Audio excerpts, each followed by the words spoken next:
Gracias.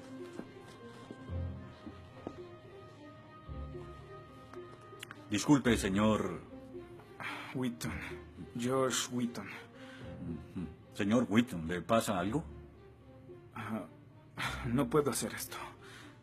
No puedo hacer lo que pide, soy cristiano. No, no se preocupe, aún puede regresar a su dormitorio, arrodillarse y llorar al lado de su cama si quiere. Lo que haga con su vida es su problema, pero lo que haga aquí en la clase es el mío. Yo no puedo. Muy bien, señor Wheaton. Déjeme explicarle la alternativa. Si no puede admitir que Dios está muerto para el propósito de esta clase, entonces tendrá que defender la antítesis de que Dios no está muerto y será enfrente de la clase, en el atril. Y si falla, que de hecho lo hará, perderá esta sección que equivale al 30% de la nota final de este curso. ¿Lo acepta? ¿Quién decide si gano o pierdo la discusión? Pues yo lo haré. Es mi clase. Yo dirijo. La evaluación es mi privilegio. Con todo respeto, pero no creo que sea objetivo. ¿Y qué es lo que propone? Bien. ¿Y qué tal ellos? Bien, es interesante, pero ¿por qué darles el poder a ellos? Ya los convenció. Lo que debo hacer es desconvencerlos, para que admitan su error.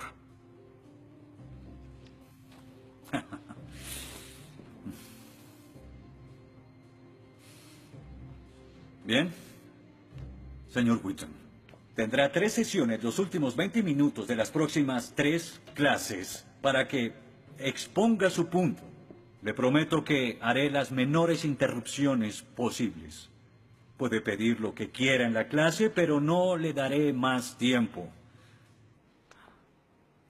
Los ateos dicen que nadie puede probar la existencia de Dios.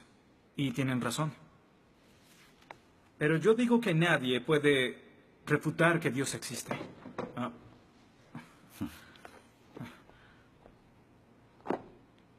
Pero la única forma de debatir este asunto es observando la evidencia disponible.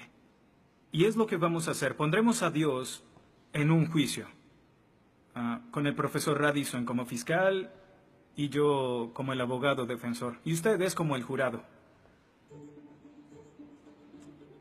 La mayoría de cosmólogos están de acuerdo con que el universo empezó hace 13.7 billones de años en un evento conocido como la Gran Explosión. Ahora, analicemos la descripción del físico ganador del premio Nobel Steven Weinberg de cómo habría sido la Gran Explosión y, ya que él es ateo, podemos estar seguros de que no hay ninguna inclinación religiosa en su descripción. Al principio, hubo una explosión y en 3 minutos, 98% de la materia que hay o habrá se produjo. El universo apareció. Por 2500 años, la mayoría de científicos estuvieron de acuerdo con Aristóteles, con la idea de que el universo siempre ha existido sin inicio o final.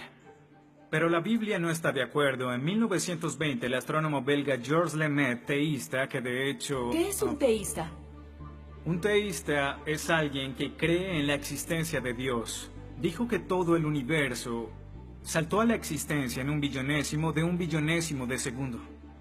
De la nada, en un inimaginable destello de luz. Así es como esperaría que el universo respondiera si Dios hubiera dado la instrucción en Génesis 1:3 que exista la luz. En otras palabras, el origen del universo apareció como se esperaría después de leer Génesis y por 2500 años. La Biblia tiene razón y la ciencia está equivocada. Todo apunta a un Dios que lo creó, verán.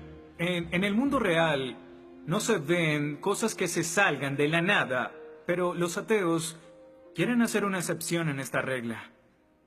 Específicamente en el universo y... Pero en su libro El espejismo de Dios, Richard Dawkins dice que si me dices que Dios creó el universo, entonces tengo el derecho a preguntar quién creó a Dios.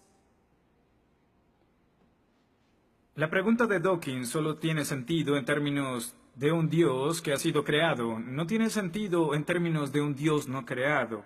que es la clase de Dios en el que creen, incluso dejando a Dios fuera de la ecuación, tengo el derecho de devolverle la pregunta al señor Dawkins y decir, si el universo te creó, ¿quién creó el universo? Ven, tanto teístas como ateos están agobiados por contestar la misma pregunta de cómo iniciaron las cosas. Lo que espero que entiendan de esto es que no hay que cometer suicidio intelectual para creer en un creador tras la creación, y en la medida que descarten a Dios, se verán obligados a encontrar una increíble explicación de cómo las cosas iniciaron.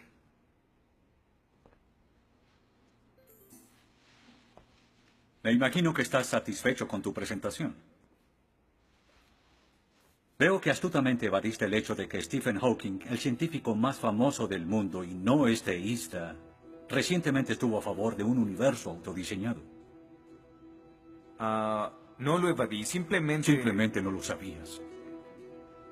Bien, veamos lo que el profesor Hawking, profesor lucasiano de física de Cambridge, quien ahora ocupa la silla usada por Sir Isaac Newton, tiene que decir sobre el origen del universo. Y cito: ya que hay una ley como la gravedad, el universo puede y se creará de la nada. Creación espontánea es la razón. Hay algo en lugar de nada. Por eso es que el universo existe. Nosotros existimos. No es necesario invocar a Dios para tener al universo en movimiento. Final de la cita. Nunca ibas a mencionar su comentario, pero su opinión se mantiene. ¿Qué respondes?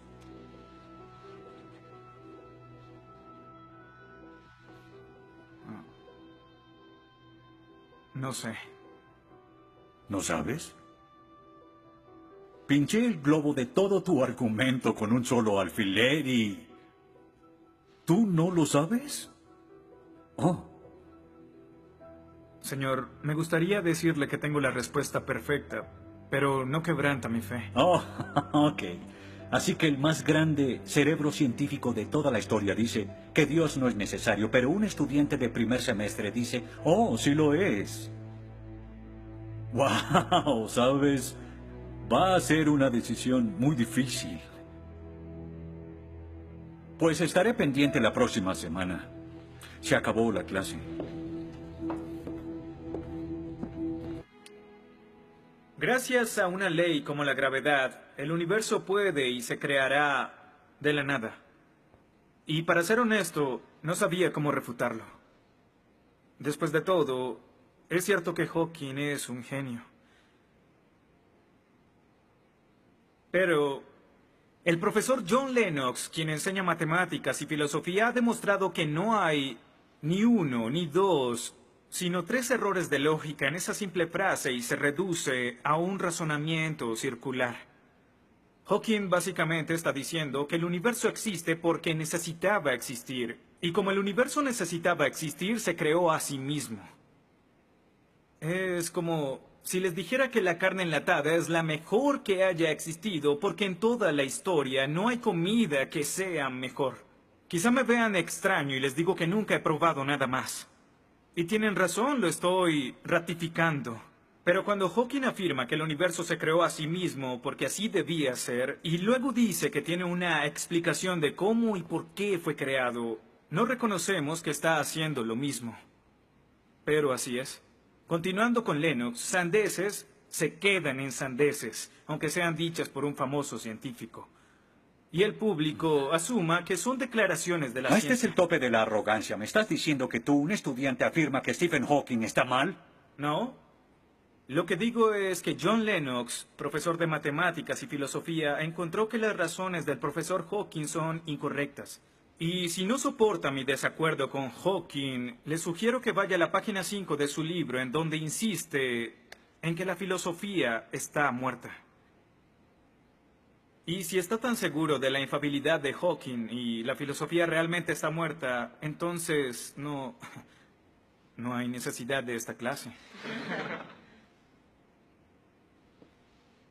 El mal.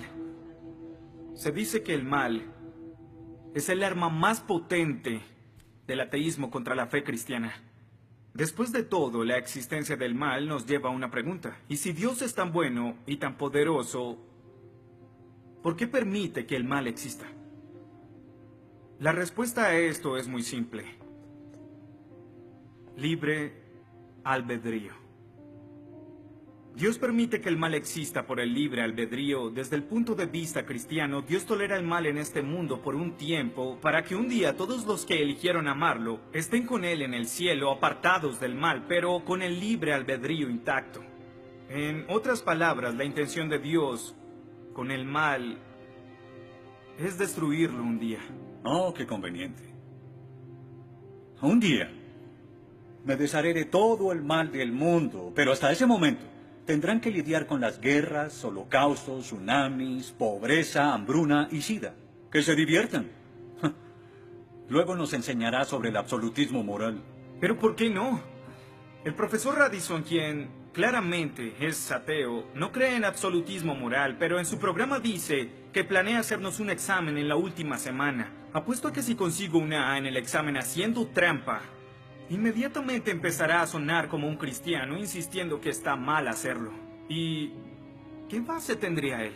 Si el propósito de mis acciones es lograr el éxito, entonces, ¿por qué no podría hacerlo? Para los cristianos, el punto de la moralidad, lo que constituye lo bueno y lo malo, es una línea directa que nos conduce hacia Dios. Oh, estás diciendo que necesitamos a Dios para ser morales, que una moral atea no es posible. No, pero sin Dios no hay una razón para ser moral, no habría un estándar para el comportamiento moral. Para los cristianos, mentir, robar, hacer trampa en un examen para lograr una calificación que no merezco está prohibido. Pero si Dios no existiera, según Dostoyevsky, este es el punto. Ahora, si Dios no existe, entonces todo es permitido. Y no solo es permitido, sino sin sentido. Si el profesor Radisson tiene razón, entonces nuestra lucha, nuestro debate, lo que decidamos aquí no tiene sentido. Nuestras vidas, nuestras muertes no serán diferentes a las de un pez dorado. Oh, qué ridiculez. Después de toda tu charla, ¿quieres decir que solo hay una opción? Creer o no creer. Así es. Eso es todo. De eso se trata todo. La diferencia entre su posición y la mía es que usted les quitó su elección.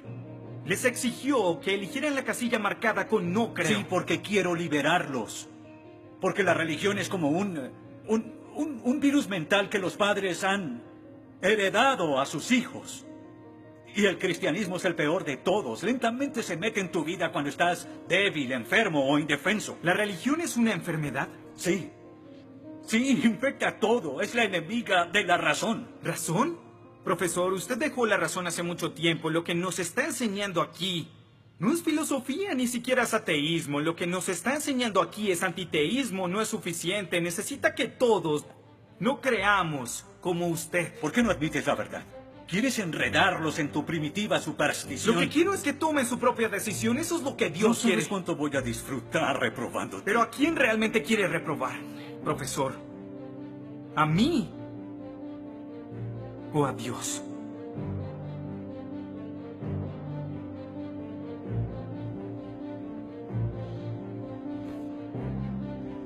¿Odia a Dios? Ni siquiera es una pregunta. Ok. ¿Por qué odia a Dios? Esto es ridículo. ¿Por qué odia a Dios? Responda la pregunta. ¿Ha visto la ciencia y los argumentos? La ciencia avala su existencia, conoce la verdad. ¿Por qué lo odia? ¿Por qué? Esta es una pregunta simple, profesor. ¿Por qué odia a Dios? Porque Él me quitó todo lo que era importante para mí. Sí, yo odio a Dios. Todo lo que siento por Él es odio.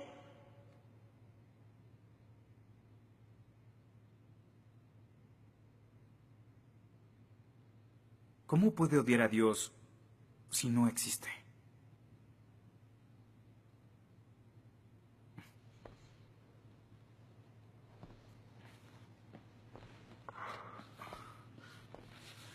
No probaste nada. Quizá no.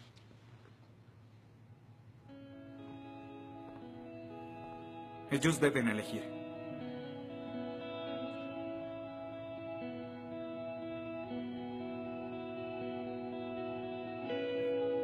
¿Está Dios muerto?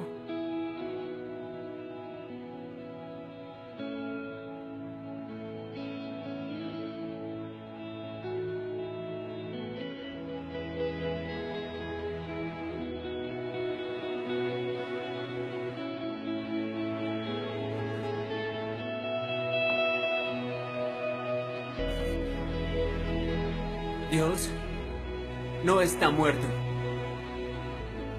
Dios no está muerto. Dios no está muerto. Dios no está muerto. Dios no está muerto. Dios no está muerto. Dios no está muerto. Dios no está muerto. Dios no está muerto. Dios no está muerto. Dios no está muerto.